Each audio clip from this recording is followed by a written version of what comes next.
Pastor Praveen చనిపోయి నిన్నటికి నెల కానొస్తుంది. అయితే ఇప్పటికీ కూడా పోలీసులందరూ కూడా ఇది ప్రమాదవశాత్తు జరిగింది అని చెప్పి కూడా దీనికి సంబంధించిన సీసీటీవీ ఫుటేజ్లన్నీ రిలీజ్ చేసి ఒక నిర్ధారణకి రావడం కూడా జరిగింది. అయితే ఎక్స్‌లో పోస్ట్ చేసిన మాజీ ఎంపీ హర్షకుమార్ అయితే ఆయన వ్యాఖ్యలు కొంచెం అభ్యంతరకరంగానే ఉన్నాయి. అయితే ఇది నిజంగా ప్రమాదవశాత్తు కాదు, మర్డరే అని చెప్పి కూడా మరొకసారి ఆయన పోస్ట్‌లో గుర్తు చేయడం కూడా జరిగింది. అయితే ఎందుకని పోలీసులు ఇంత ఎవిడెన్స్‌లు, ప్రూఫ్‌లు బయట పెట్టినప్పటికీ ఇది కేవలం హర్షకుమారే కాదు, మిగిలిన కొంతమంది కూడా ఇంకా నమ్మడానికి వాళ్ళు ఇంట్రెస్ట్ చూపించట్లేదు, అంటే దాన్ని అంగీకరించట్లేదని కూడా చెప్పుకోవచ్చు. అయితే ఎందుకు ఈ విధంగా ఉన్నారు, ఇంకా దీన్ని హత్యే అని చెప్పి కూడా ఎందుకు ప్రేరేపిస్తున్నారు? సో దీని గురించి మాట్లాడితే వాళ్ళు మనతో పాటు సీనియర్ జర్నలిస్ట్ దుర్గా వడ్లమనేని గారు ఉన్నారు. మేడం నమస్తే అండి. 1 మంత్ అయిపోయింది పగడాల ప్రవీణ్ది హత్య అంటున్న వాళ్ళకి కొంత టైం తీసుకున్నప్పటికీ మొత్తం సీసీటీవీ ఫుటేజ్ల ఆధారంతోనే మొత్తం కూడా బయట పెట్టడం జరిగింది, ఇది ప్రమాదవశాత్తు జరిగిందే అని చెప్పి. అయినా సరే ఈరోజు హర్షకుమార్ చేసిన పోస్ట్ కావచ్చు, ఇంకా కొంతమంది దీని మీద ఇంకా వాదిస్తూ ఉన్నారు ఇది హత్య అని చెప్పి. సో ఏమంటారు? ఏమండి, మీరు చెప్పినట్టు నెల అయింది నిన్నటికి పాస్టర్ ప్రవీణ్ గారు మరణించి. ఆయన ఆత్మ ఈ పాటికి స్వర్గం చేరుకుని కూడా ఉంటుంది. కానీ వీళ్ళు ఆయన స్వర్గానికి వెళ్ళనివ్వకుండా ఈ రకంగా మాట్లాడటం అనేది చాలా అసంబద్ధంగా ఉంది. ఎందుకంటే హర్షకుమార్ గారు ఆల్రెడీ దీని మీద చాలా కమెంట్స్ చేశారు. ఇది హత్య అంటారు ఆయన, తర్వాత రిక్రియేట్ చేశారు మొత్తం సీన్ అని వీళ్ళందరూ మాట్లాడటం జరిగింది. సో పోలీసులు కూడా ఏం చెప్పారంటే, నిజంగా ఇది హత్య అయితే మీ దగ్గర ఎవిడెన్స్లు ఉంటే చూపించండి. ఇప్పుడు ఒకవేళ హత్య చేశారు అని అనుకుందాము, ప్రవీణ్ గారిని చేస్తే ఎక్కడ చేశారు, ఏ ప్లేస్ అది, ఎందుకు చేశారు, ఎవరు చేశారు, ఎలా చేశారు, ఈ వివరాలు వాళ్ళు ఇవ్వాలిగా. ఇప్పుడు వాళ్ళంత ఖచ్చితంగా చెప్తున్నప్పుడు వాళ్ళ దగ్గర ఎవిడెన్స్లు ఉండాలిగా. ఉంటే బయట పెట్టారనుకోండి, పోలీసులకు కూడా సులువు అవుతుంది. ఒకవేళ హత్య అయితే హత్య కోణంలో దాన్ని చూసి ఎవరు దీన్ని అంటే దీనికి బాధ్యులు ఎవరు, అసలు హంతకులు ఎవరు అనేది పట్టుకుంటారు.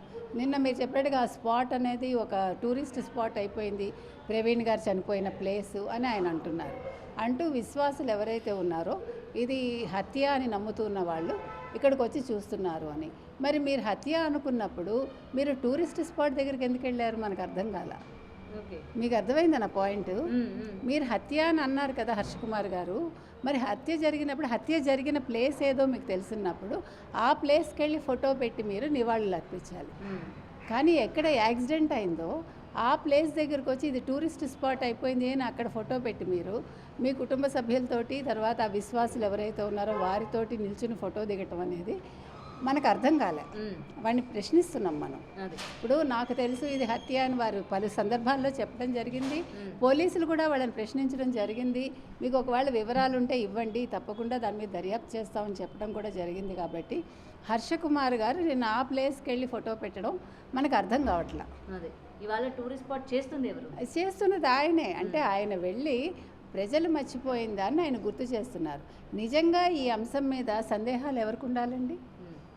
వాళ్ళ మిస్సెస్కి ఉండాలి, రైట్ కదా, వాళ్ళ కుటుంబానికి ఉండాలి, వాళ్ళ బ్రదర్కి ఉండాలి. కానీ వాళ్ళందరూ కూడా ఏదైతే పోలీసులు రిపోర్ట్ ఇచ్చారో 200 పైగా సీసీటీవీ కెమెరాలు వాళ్ళు ఎన్ని రోజులండి వాళ్ళు దాని మీద వర్క్ అంటే కసరత్తు చేసి మొత్తం విషయాలు బయటకు తీసి మొత్తం మనకి ప్రజల ముందు ఉంచడం జరిగింది. నమ్మకపోవడం మీ ఇష్టం. ఇప్పుడు నిన్న పెహల్గాం జరిగిందండి, అందరూ నమ్ముతారుగా, నమ్మని వాళ్ళు నమ్మనట్టు మాట్లాడతారు. వాళ్ళని మనం నమ్మించక్కర్లేదు, ఎందుకంటే కళ్ళ ముందు జరిగింది. అలాగే ఈ అలాగే ఈయన యాక్సిడెంట్ కూడా కళ్ళ ముందు జరిగింది. ఒకసారి కాదు, 3 సార్లు ఆయన యాక్సిడెంట్కి గురయ్యారు. 2 సార్లు ఆయనకు భగవంతుడు ఛాన్స్ ఇచ్చారు, 3వసారి తీసుకెళ్ళిపోయాడు ఆయన. దానికి ఎవరు ఏం చేయలేరు. ఇంకొకటి తాగటం అనేది ఒక ఇష్యూ మీరు చేస్తున్నారు, దాని గురించి ఎవడు మాట్లాడలేదు. ఆయన తాగాడు, ఆయన వ్యక్తిగతం అది. ఇంకొకటి అండి, ఈ మతమే క్రిస్టియన్ మతం అనేది వెస్టర్న్ నుంచి వచ్చింది, అది వెస్టర్న్ కల్చర్ తోటి కూడుకున్నది, మనం గతంలో కూడా చెప్పాం. సో దాని మీద కమెంట్స్ మనకు అనవసరం. ఆయన తాగారా లేదా, ఎందుకు తాగారు, వాళ్ళ భార్య చూసుకోవాలి, మనం ఎవరం కమెంట్ చేయక్కర్లే. వారు మరణించారు, ఆ మరణించినందుకు ప్రభుత్వం తన బాధ్యత చాలా సక్రమంగా నిర్వర్తించింది. అంతవరకే చంద్రబాబు నాయుడు గారు కావచ్చు, లోకేష్ కావచ్చు, దీని మీద కూర్చుని వెంటనే మీరు పట్టుకోండి, విచారించండి, ఎవరి మనోభావాలు దెబ్బతినకూడదు, మత కల్లోలాలు సృష్టించద్దు, మతపరంగా అల్లర్లు జరగకూడదని వాళ్ళు దాని మీద దృష్టిని కేంద్రీకరించి పోలీస్ అధికారులు కూడా దాని మీద మొత్తం విచారణ చేసి ఇది ఖచ్చితంగా యాక్సిడెంటే, సందేహం లేదు అని వాళ్ళు అడుగడుగున ప్రూఫ్లు చూపించారు.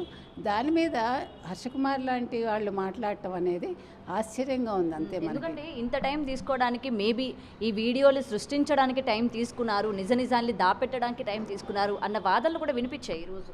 మరి ఆయన డిటెక్టివ్ బుర్ర అయిందేమో మనకు తెలియదు. ఆయన డిటెక్టివ్ నావెల్స్ రాస్తే మనకు తెలియదు. డిటెక్టివ్ నావెల్స్ రాసుకోవచ్చు ఈయన. ఎందుకంటే దాన్ని ఒక టూరిస్ట్ స్పాట్ చేయగలిగారంటే ఖచ్చితంగా ఆయన బ్రెయిన్ సంథింగ్ స్పెషల్ అండి. ఏది ఏమైనా ఇంకా ప్రవీణ్ పగడాల గారి మరణం ఏదైతే ఉందో అది అదృచికంగా జరిగింది. దాని మీద మనం మళ్ళీ మాట్లాడుకోవటం అనేది అనవసరం. వాళ్ళ భార్యే ఆ విషయం మీద ప్రస్తావించొద్దు, మీరు వదిలేయండి, మాకు ప్రభుత్వం మీద నమ్మకం ఉందని ఆ రోజు చెప్పారు. రిపోర్ట్ వచ్చాక కూడా మేము సంతృప్తి చెందామని వాళ్ళు చెప్పారు. ఇంకా దీని గురించి ఇంతకంటే మనం ఎవరం కూడా మాట్లాడటం అనవసరం అండి నా దృష్టిలో. అండ్ మేడం ఫైనలీ మళ్ళీ ఈయన ఇటువంటి పోస్ట్ పెట్టడం వెనక మళ్ళీ మతాన్ని ఏమైనా రెచ్చగొడుతున్నారా? మళ్ళీ మీరందరూ కూడా మాట్లాడండి, మీరందరూ కూడా మళ్ళీ పోలీసుల్ని డిమాండ్ చేయండి, మళ్ళీ మాకు కావాలి సీసీటీవీ ఫుటేజ్ కావాలి, లేకపోతే సరైన దర్యాప్తు చేయాలి అని చెప్పి మళ్ళీ రెచ్చగొట్టే ప్రయత్నం ఏమైనా చేస్తున్నారో అనుకోవచ్చా? ఒకవేళ రెచ్చగొట్టే ప్రయత్నం చేసినా పోలీసులు అయితే ఊరుకోరండి. ఎందుకంటే ఆయన ఒక ఎంపీగా పనిచేశారు. ఆయనకి అంటే ప్రజలతోటి ఆయనకి సత్సంబంధాలు ఉన్నాయి, ప్రజల నాడి తెలుసు. అటువంటి ప్రజల్ని ఆయన రెచ్చగొట్టడం లేదు, ఒక వర్గాన్ని రెచ్చగొట్టడం అనే పనులు ఆయన చేస్తారని నేను అనుకోను. ఆయన మీద అభిమానం ఉంటే ఉండొచ్చు, తప్పులేదు. అభిమానం కొద్దీ ఈ రకంగా మాట్లాడి ఉండొచ్చు. కానీ ఇంకొకసారి మనం వారికి చెప్పేది ఏంటంటే దయచేసి మీ దగ్గర ఆధారాలు ఉంటే చూపించండి. మీరు ఆయన ఎక్కడైతే హత్య చేయబడ్డారని అనుకుంటున్నారో ఆ ప్లేస్లోకి కూడా వెళ్ళి మీరు ఒక ఫోటో పెట్టి నివాళులు అర్పించండి, ప్రజలకు చూపించండి అని మనం ఈ సందర్భంగా చెప్తున్నాం. Thank you.